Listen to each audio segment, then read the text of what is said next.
What is going on, everybody? It is Dylan with DFS, bringing you a video going over the Thursday night showdown between the Chargers and the Raiders.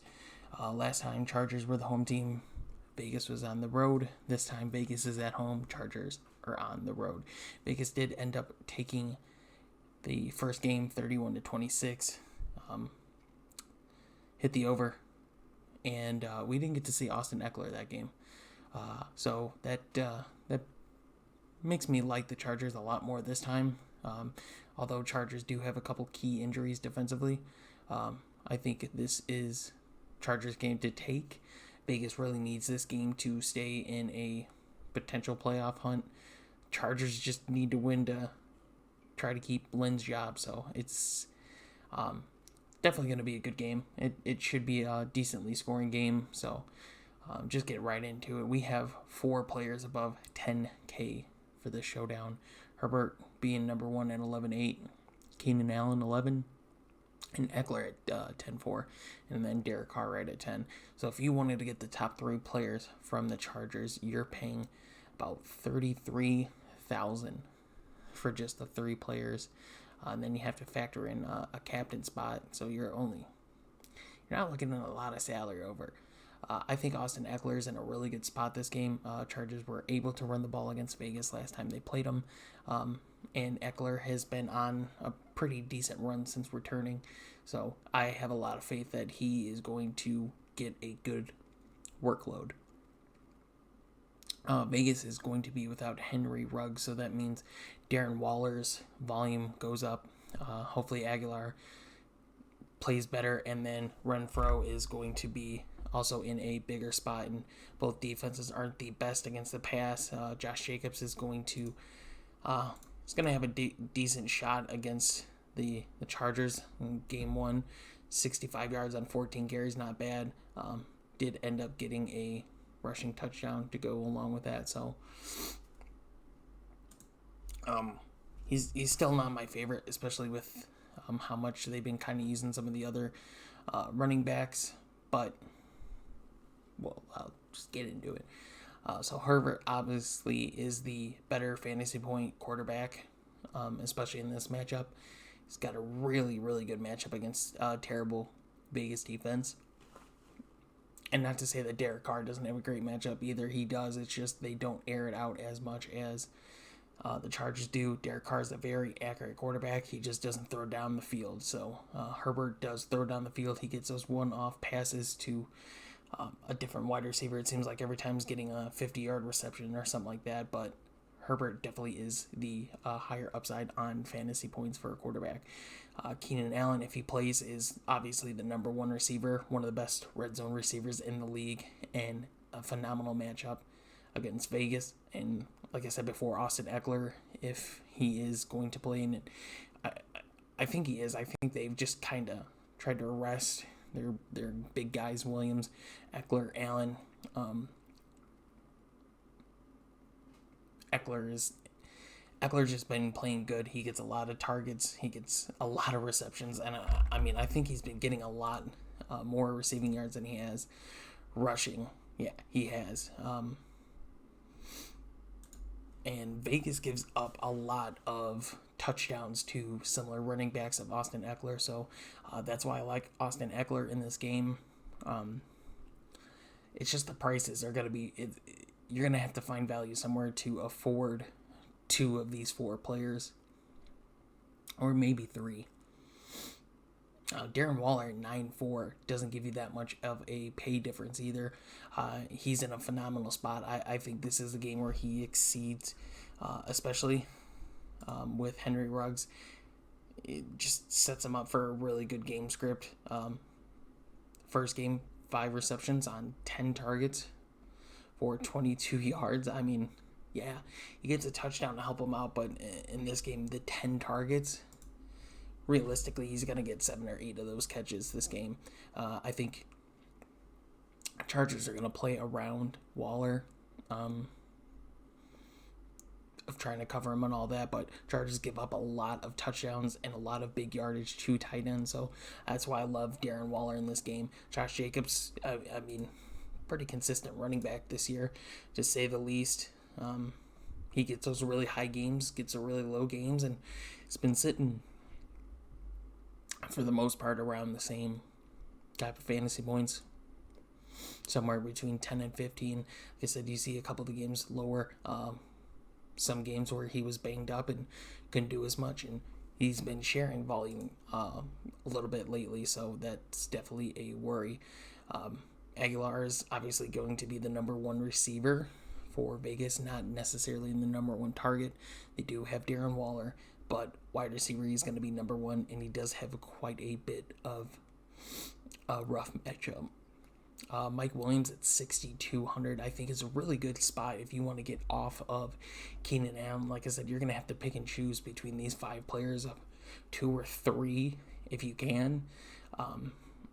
And if you don't want to play Keenan Allen or Austin Eckler, Mike Williams at 6,200 is a really good payoff if he plays. So yeah, we're still waiting on all the injury news, but you don't know until that time frame of when they have to announce who's in and who's out. And if 1, 2, or 3, which I can't imagine all 3 are out, but if you get 1 or 2 of those guys out, Hunter Henry right there at 5,800 is another guy that you can pay down for and should have production. Now, he hasn't been as great this season as we've seen. I mean, his numbers don't just pop out like when you think of Hunter Henry, especially last year. The numbers just don't pop up against Vegas. 4 receptions, 7 targets, 7.3 points. I mean, it's pretty much his consistency is between 7 12 points. Gets a couple lower, a couple higher, but somewhere around there. Tyrone Johnson's another guy. If you get Williams out, Allen out, he's a guy that definitely steps up. He had the 7 targets last week against Atlanta with Mike Williams being banged up, and he did pretty good against a terrible Atlanta defense, even though the Chargers should have done a lot more. He gets another bad matchup, or a good matchup against a bad defense in the Raiders. Hunter Renfrow at 4,800 is definitely interesting for me. He's a slot guy, and I can go back and look, and Chargers have gotten pretty banged up against slot receivers, and Renfrow is that guy, and if they can put Renfrow into the game plan, especially with Ruggs being out, he's definitely worth the value at 4,800. Both kickers are both in likes for me. I could see both offenses just exploding for a lot of yards, maybe not being able to put the points on the board for touchdowns, and the kickers come in and just steal that. We keep going down the defenses. The defenses really don't excite me. We've seen a few good games from the defenses, and then a few terrible games from the defense, especially in the second halves. It's crazy how bad the defenses fall apart in the second half. Jalen Guyton is one of those guys that I mentioned that can just have a 1 catch for like 50 yards. I mean, you look at his longs, he's got a 49, a 70, a 72, a 24. He just needs one of those, and Vegas is a team that gives him up, especially with how banged up they are on their defensive backs. He's a guy that can have one of those explosive plays. Do I entirely like him? No, but he is worth a look or two on a few GPPs if you're maxing out the entries. The backups for the Chargers, you just have to look at the injury report. Like I said, Eckler, it looks like, is going to be in. Kalen Ballage is still getting reps in. He's gotten 7 in the last 2 games, and he's gotten at least 2 targets in the last 2 games as well. Now, I don't expect him to go off and have a great game, but if Eckler's out, he's definitely going to be the guy that you want to get in. Jackson really doesn't excite me as much. I mean, you look at him, and he's kind of... He put those numbers in when he had to. He also did get banged up. He is back, but last week against Atlanta, he only got 3 attempts. Got the targets. I mean, he kind of filled in for that Eckler role for the most part, but if Eckler's in, he's probably not going to play much of any. Same thing for the Vegas backup running backs. Like I said, they have been taking a few more opportunities off of Jacobs, with Jacobs being a little banged up here and there. But they're nothing that screams like a value or anything like that.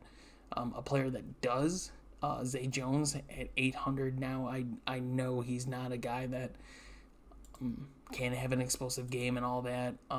You look at his targets, he's only had one game where he's gotten more than 3. I mean, everything else is 1 or 0, but with Henry Ruggs being out, maybe he's a guy that steps up. I don't know. I don't want to say yes. I don't want to say no, but possibility of it. Other than that, guys, there's just not a lot. There's not a lot to look at and find value. I mean, if you want to throw like a Jason Witten in there, go ahead, but by all means, I'm not going to be targeting him. You're just going to have to find value somewhere. You're going to have to pick and choose between these 5 guys of who you want in your lineup. But anyway, I hope that does help. If you guys are interested in joining us, the link for our website will be in the description down below. We do post an article for all showdowns and main slates. Our subscription page is right there. You can just go ahead and click on that, and then we'll show you the prices for our subscription packages. And then we do have a card break page that we are starting. So if you guys are interested in NFL sports cards, card breaks, all that stuff, definitely click that, and it'll take you to our Twitter where we do most of that. But all the links for that will be in the description down below. And thank you guys for watching. We will see you in the next video.